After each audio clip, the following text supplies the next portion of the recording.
Today Baba is directing us to not come in conflict with each other. Baba says that this is a world of conflict and everybody is fighting with each other. But we children, we do not have to come into conflict with each other,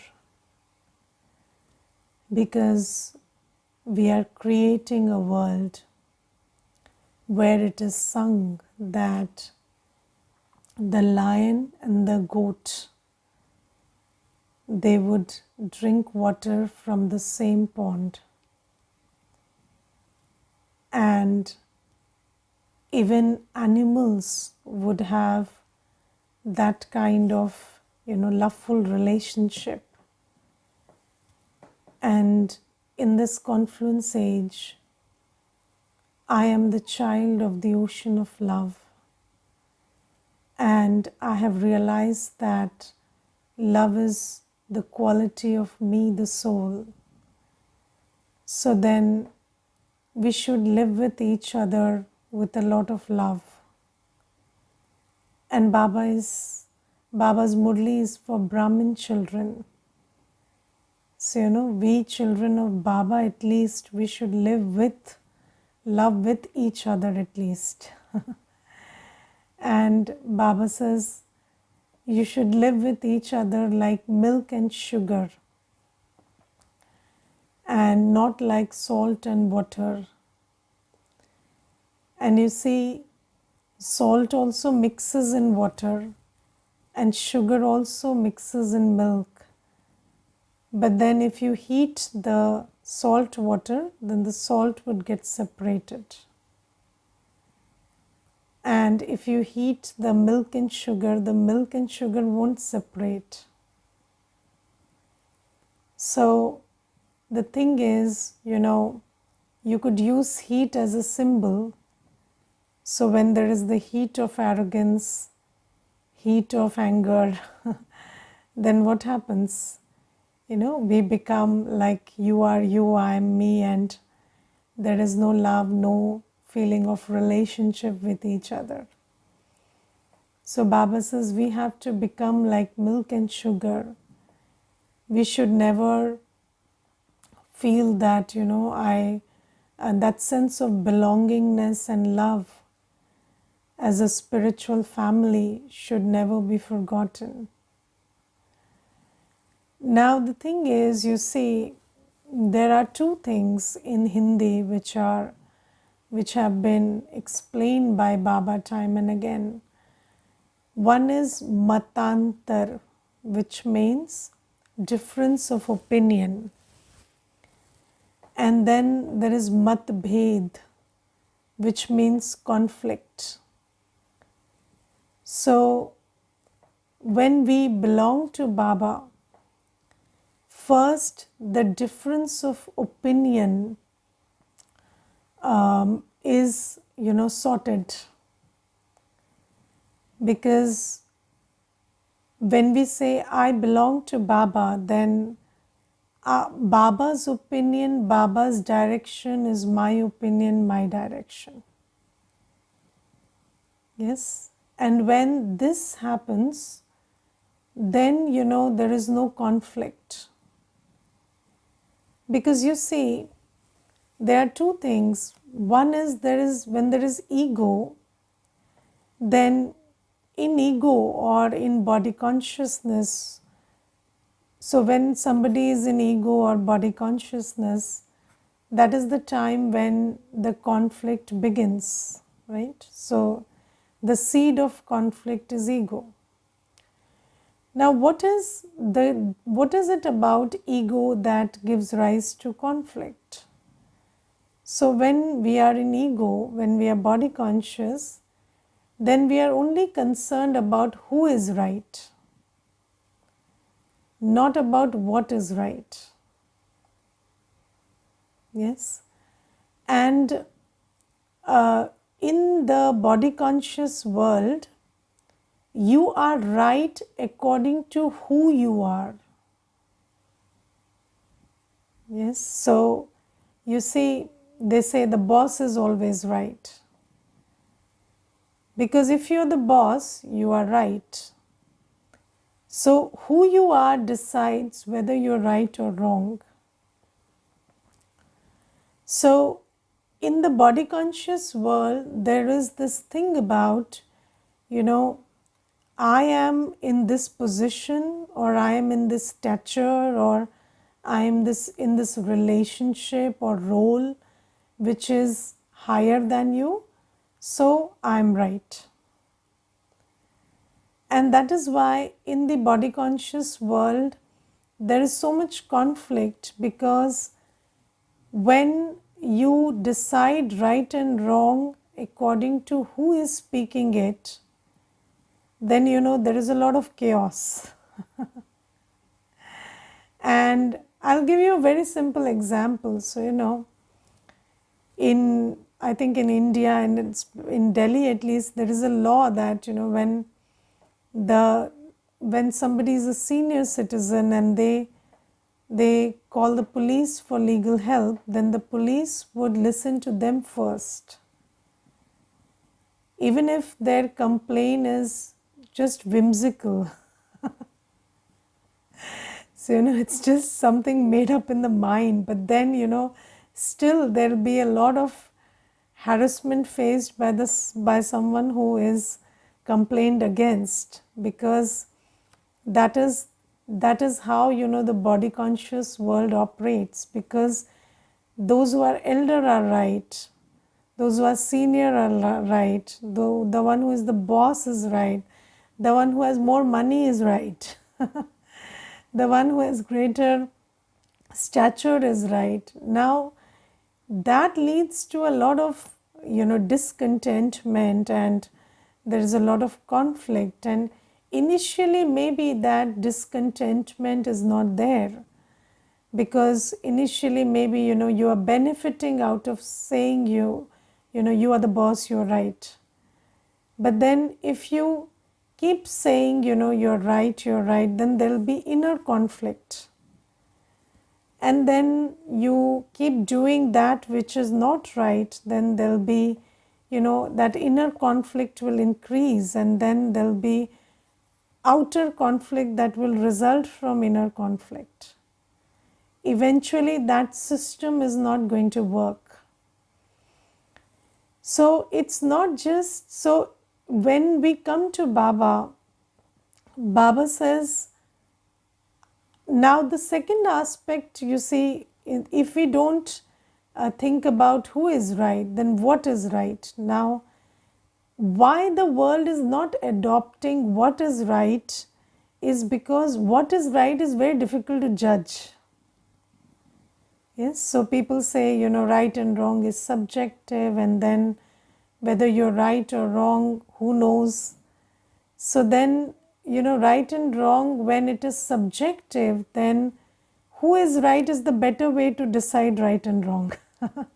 Because what is right, you cannot decide. Because what is right is even more difficult and more confusing. But when we come to Baba, Baba gives a lot of clarity about, what is right and what is wrong. So Baba gives very clear directions about right and wrong. And whatever is according to Shrimat is right, and whatever is not according to Shrimat is wrong. Yes, so when we come to Baba and we become Baba's children, then the only reason why we have conflict is when there is ego, and I'm not willing to accept the right just because somebody said it. Yes, so if you're given a direction and that direction is according to Shrimat, then doesn't matter who gave it, you follow it. But then if you have ego and you say that this person gave me this direction and I won't follow it because this person gave it, Doesn't matter if it is according to Srimad or not according to Srimad. Then it leads to conflict. So, in this Brahmin life, it is very important to understand that I do not have to go into the ego game, and I do not have to be body conscious enough to reject that which is right and good advice just because somebody is saying it. Yes, because I have an issue with that one. And because in a body conscious way you are higher, you are greater, or you're more powerful, or you think you're more intelligent, or you're more, you have more specialities, more experience in that field, that doesn't mean that whatever you say should be accepted. And when you leave this ego game and you just go by, we will go by whatever Shiv Baba says, and when we have to resolve a difference of opinion, then just look at Srimad and there'll be no conflict. Otherwise, you should bend down first, and you should be polite, and you should give in, and I'm not the one who should give in because I am elder, I'm bigger. That hassle or that thing leads to conflict. Are you getting it? Am I clear? So, the conflict happens when you are body conscious. Even in Brahmin life, you accept something or reject something because of who is saying it, not what is right and what is wrong. If that is the thing, then there will be conflict. And if you go by, if both the parties go by what is right, then there will be no conflict, because both know Srimad, and that will be the resolution of conflict. And in the world, if you ask me, conflict resolution is very, very difficult. But if in Brahmin life, conflict resolution should be pretty easy, because each Brahmin is getting Srimad from Baba, and each one of us do not have a subjective take on what is right and wrong. So if I remove that subjectivity and I just surrender that whatever is Baba's Srimad, I will accept it, then there'll be no conflict. But if you again, my way or the highway you do, even if you know that, whatever you are saying is right, whatever you are choosing is not good for you, still you make that choice because you want to play that ego game, then there'll be personal loss also and a situation of conflict also. I'll give you a very simple example. You see, let's say right and wrong, yes. So let's say there is a situation where somebody has this habit of crying and getting into feelings of insult and crying, and then you tell them that don't cry. There is nothing to cry. Whatever is the issue, you can just we can discuss and find a solution. But then if the person chooses to cry and blame despite they knowing that it is not Srimad to cry and blame, and they say that because this person is saying something which I don't like, so it is okay for me to cry and blame, so then you are not following Srimad. And when you blame and cry, then there will be conflict. Similarly, if you are saying something in a loud tone, and that person is saying that if you speak to me softly, I'll listen to you, but if you speak loudly to me, I'm not going to listen to you. and you say that because I'm the senior one, I have the right to speak like this to you, then there is a conflict because you are an ego and you're not paying attention to whether whatever that person is saying is right or wrong according to Srimad, and you're not choosing to mend your ways. So all the conflict happens because we are not doing the right thing according to Srimad. If each one of us chose to do the right thing according to Srimad, if the one who is shouting chose to keep quiet because Srimad says you should speak sweetly and softly, and if the one who is crying and blaming chose to choose peace instead of crying and blaming, then the conflict won't be there, and we could have a respectful discussion and we could arrive at a solution. But the thing is, according to ego, according to the body conscious sanskars, we engage in behaviors and we engage in these ego battles, and that is why the conflict happens, because everybody says, they should understand, they should surrender, and they should listen to me because I am in so and so position. And the other one says, but I am right according to Srimad, so why should I listen to you? So that is how this conflict is happening in the Brahmin family. So if you want to end this conflict, then to every child Baba is speaking the Murli, and only if each of us took one step, then the conflict would end.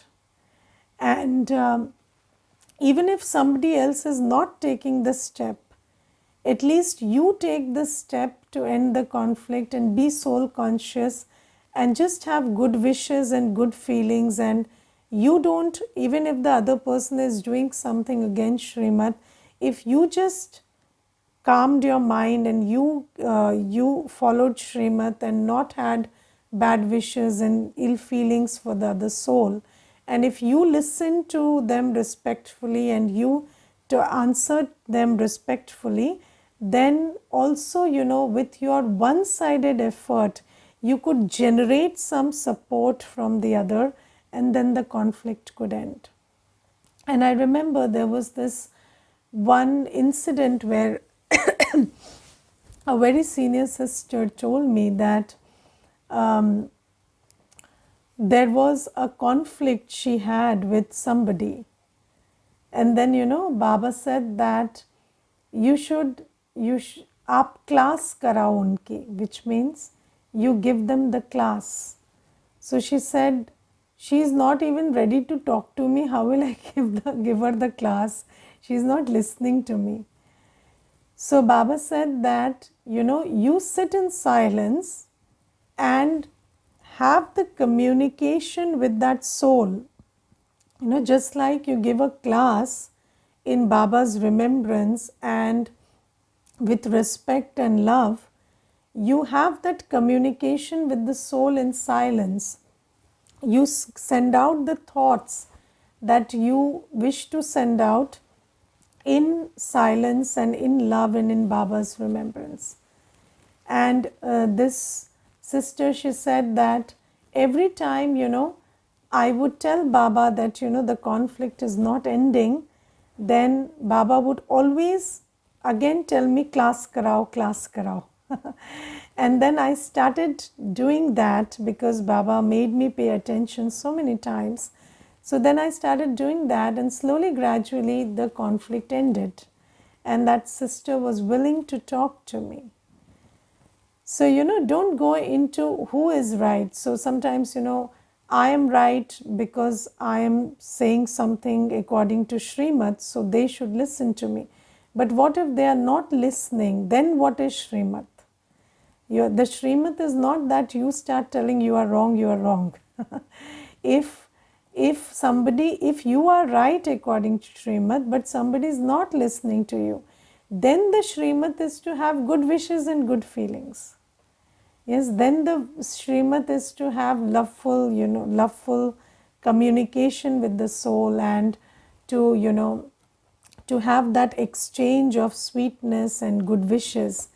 If you keep doing that, then the conflict will end. But if you say that, I am right according to Srimad and right in my action according to Srimad, and they are wrong, so then if I have ill feelings for the other soul, then that is right because it is in reaction to their wrongdoing, then that is not Srimad. So Baba never says that if somebody is doing something wrong according to Srimad, then you have ill feelings. So if you always focus on what is right, even if you are right in choosing one action, but then you go into reaction in the next phase, then the conflict is not going to end. But if you always choose the right action, which is first you do the right thing, and even if somebody is coming into conflict with you despite doing the right thing, you still have good wishes and good feelings because that is the next right thing to do. And then you have respectful exchange with them because that is the another one step to take. So Baba says if somebody is still, defaming you or doing something against you, then what do? You garland them with, you adorn them with good titles and you give them a lot of respect. So if you stuck to Srimad, if you stuck to who is right, to what is right, not to who is right. Because, first thing we do is, I say, I am right, they are wrong, and I am doing the right thing, I am doing what is right, and they are doing what is wrong. So then next step, I am allowed to have bad wishes and I am allowed to have negative thoughts because they are doing something wrong. No, but at every step you have to choose what is right. And don't go into, they are wrong, so my negative is right. And then slowly, gradually, with this vibrational exchange, you can solve a conflict. And in the world, just if you take a tour of the colony you live in, do you know there are so many properties you would see that are disputed? Yes, and they just lie there and nobody uses it, and they just, that's wasted property. Or if you look at the world, and there are so many international situations where people have reached a point where the conflict is not ending and it is leading to a lot of strife. So all this is happening because nobody knows. So everybody in the world is not studying from Baba, and that is why they don't know the method how to end a conflict. But here in the Brahmin family, Baba says, you do the right thing, and then even if somebody continues to do the wrong thing, you continue to do the right thing with the right attitude, with the right behavior towards that person also. And this is the way to slowly, gradually eliminate conflict. And Baba says, if you don't do this, then you are defaming Baba's name. Yes, because when people see that there is conflict in Baba's children, that brings a very bad name to, Baba's yagya. And Baba says, then you become the one who defames the father. And the one who defames the father doesn't get a high position in Satyug. So Baba says you should take care to not commit the sin of defaming the father by, giving into this, by perpetuating this conflict in the Brahmin family. So just look at this Srimad and try to pay attention to it. And then Baba today says that, in the Lokik family, we have to understand that charity begins at home. So before we do seva for the world, we have to first create a very detached and loving atmosphere in the Lokik family. Yes, what is the direction for us to how should we live in the Lokik family? So the Lokik family, and when you benefit the Lokik family and when you are kalyankari and benevolent to the Lokik family members, then the sign of it is you create an environment where everybody is detached and loving. So in the Lokik family, you become detached and loving. And how do you do that? How do you achieve this detached and loving state? Through purity. First thing is practice purity. So, people think that good families are created through a lot of attachment and, lust and lot of feeding of ego and stuff. So people think that, that's the way to create a very good family atmosphere, because when you tell them that to become pure, the first thing people say is our home will be broken, our Lokik family will be disintegrated. But Baba says that, any relationship, any if there are 4 members in the family, and the reason why we are connected to each other is attachment and lust or greed and ego, then that reason will not survive all life, and then we will grow out of it, and then we will not be able to have love for each other until the end of this life. Because you see, relationships that are founded on vices, they crumble very easily. Yes, so people think that, if you have a very lustful relationship with the husband, with the spouse, husband or wife, then what happens is that will ensure that you have a very lasting relationship. But does it so happen? Lust is a vice. Today you have lust for this person, then that vice gets manifested in another person, and then you have lust for another person, and then you forget this person. And if you have attachment also, attachment is a sign of emotional dependence. And then what happens? You are a dependent person, emotionally dependent, and then one day you have emotional dependence for this person, and then tomorrow you feel that the other person is giving you more emotional nourishment, and then you fall for them. And that is why you see, at different phases of our life, we are attached to different people. So first it is the parents, then you have friends, then you have boyfriend, girlfriend, then spouses, then the children. So the attachment is changing, and then the one who you were attached to earlier feels betrayed. And parents feel very betrayed when children move on in their life, and then they build attachments with other souls.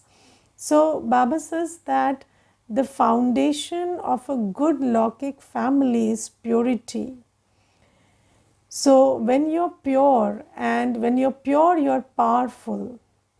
So when you're pure, it is your good wishes, good feelings, your good actions, your good thoughts, good attitudes, your good karma, that is the basis of your relationship.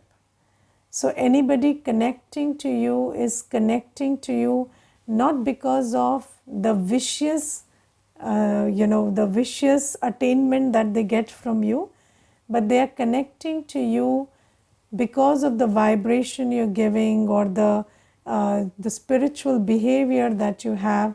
And then when you are pure and you engage in pure actions, then those pure actions they don't make the other person dependent, they make them more self-dependent, more powerful.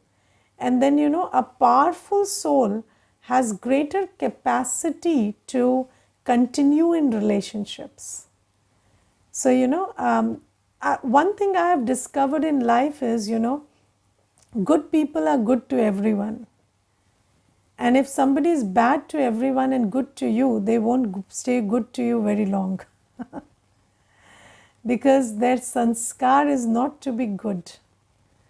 So Baba says, when you practice purity and you take energy and take Baba's directions and take everything from Baba and fill yourself inside, then you become a natural donor. And then, whatever you're donating in terms of attitude, vibrations, words, actions, that doesn't make the other soul less powerful or dependent. It energizes them. And then you create stronger bondages. So, in the Lokik family also, if you are practicing purity and sustaining everyone with powerful vibrations, then your relationship would grow stronger every day. So Baba says that it is very important to understand that charity begins at home, and you practice purity, practice being detached and loving, because only the one who is pure and detached can be always loving. Because if you're attached and loving, then you are attached. When you are attached, you're very attached, but then something happens and then you become very dissociated. So Baba says that practice purity, practice being so powerful that you can nourish each one spiritually. And of course, in a Lokik family, you also nourish everyone with food and care and, sustenance and support. So all that you do according to the role you're given. But along with that, when you are a pure soul, you nourish each one with great power and, spiritual vibrations. And that makes them grow into very responsible and powerful souls.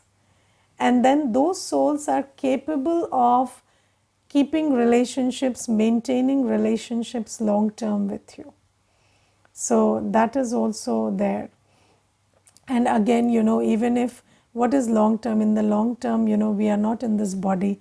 So then at least, you have fulfilled your duty in the Lokik family of giving them what was your duty to give them. So then you have contentment and satisfaction in the final moments. So Baba talks about getting over conflict in the Alokik family, and then Baba talks about nourishing everyone with your power of purity in the Lokik family. And then Baba says that your aim should be to become like Baba. So Baba is pure, Baba, when you say Baba, Baba is purity, Baba is peace, Baba is love.